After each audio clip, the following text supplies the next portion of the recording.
পৃথিবীতে 3 রকমের ধর্মের লোক বেশি আছে, খ্রিস্টান, ইসলাম আর হিন্দু। 100 জন খ্রিস্টানকে যদি একই প্রশ্ন করে তোদের ভগবানকে, একবারই বলবে আমাদের ভগবান ঈশ্বর মসিহ, যিশু খ্রাইস্ট।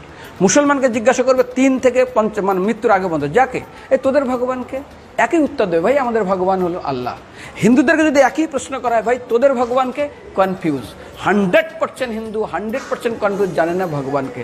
দ্বিতীয়ত, যদি তুমি মুসলমানকে জিজ্ঞাসা হয় তোরা মসজিদে কেন যাচ্ছিস, ওদের শেখানো হয় মসজিদে যেতে হবে নামাজ আদায় করার জন্য। সপ্তাহে ওরা 100% একদিন মসজিদে যাবেই। তুমি যদি খ্রিস্টানদের জিজ্ঞাসা করো তোমরা কেন কোথায় যাবে, কোথায় যাও না, আমাদেরকে একদিন তারা চার্চে যাবে। কেন? ঈশ্বরে প্রার্থনা করার জন্য, ওদের শেখানো হয় জন্মের থেকে, এটা সংস্কার। আর হিন্দুদের যদি জিজ্ঞাসা করে তোমরা মন্দিরে কেন যাচ্ছ, হ্যাঁ আমার ছেলের বিয়ে হচ্ছে না, আমার মেয়ের বাচ্চা হচ্ছে না, আমার বাবা হসপিটালে আছে, কালকের আমার মামলার ডেট আছে, আমার ব্যবসা খুব খারাপ, আমার শরীর খুব খারাপ। 99.99 হিন্দু জানে না মন্দিরে কেন আসা উচিত, তাদের ভগবানকে মৃত্যুর পরে কোথায় যাবে। মুসলমানকে জিজ্ঞাসা করবে মৃত্যুর পর কোথায় যাবে, বলবে ভাই নামাজ রোজা যদি না করি দোজকে যাব, অর্থাৎ নরকে যাব। যদি হিন্দুদেরকে জিজ্ঞাসা, ওদেরকে বলবে আর যদি করো নামাজ রোজা করি তাহলে বেহেশতে স্বর্গে যাব। যদি খ্রিস্টানদেরকে জিজ্ঞাসা করো এই তোমরা যদি আমরা ঈশ্বর আরাধনা করি হেল অর্থাৎ নরকে যাব।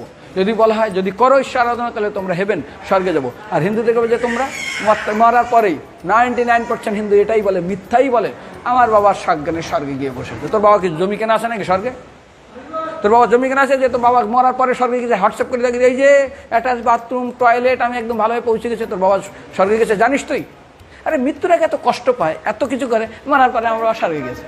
আরে যখন পুলিশে কোনো কয়েদি কোনো অপরাধীকে ধরে 2-4টা ডান্ডা মারে, তারপর থানায় গিয়ে আরও ট্রিটমেন্ট করে, তারপরে কোর্টে বিচারে, তারপর জেল কাটে, মৃত্যুর আগে এত কষ্ট করে আমরা মারা যাই, মারার পরে আমার বাবা স্বর্গে গিয়ে বসে আছে, ওর বাবার জন্য জমি কেনা আছে না, এরকম বলা যাবে না। এই জন্য আমাদের শাস্ত্র বলে পরলোকগত, স্বর্গীয় বলে না।